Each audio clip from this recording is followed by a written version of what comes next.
స్థానం ప్రధానం న బలం ప్రధానం స్థానస్థితో దుర్బలకోపి శక్తః స్థానచ్యుతో బలవానప్యశక్తః స్థానం హి సర్వస్య బలం ప్రధానం.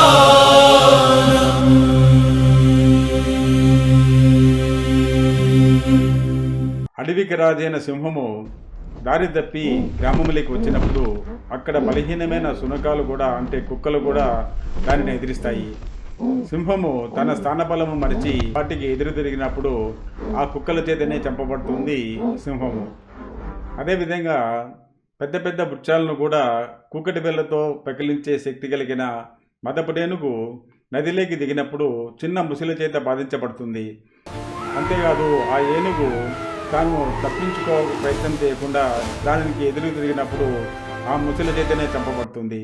నదిలో మదపుటేనుగుడు కూడా చంపదగిన ముసలి భూమి మీదకి వచ్చినప్పుడు కుక్కల చేత చంపబడుతుంది.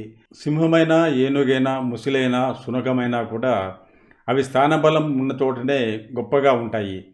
ఇదే విషయాన్ని వేమన మనకు ఈ పద్యంలో చెబుతున్నాడు. అనువుగాని చోట గొప్పలు చెప్పుకోరాదు, ఒకవేళ చెప్పుకుంటే ఒక్కోసారి అవమానాల పాలు కావాల్సి వస్తుంది అని పరోక్షంగా మనకు ఈ పద్యం ద్వారా వేమన మనకు తెలియజేస్తున్నాడు.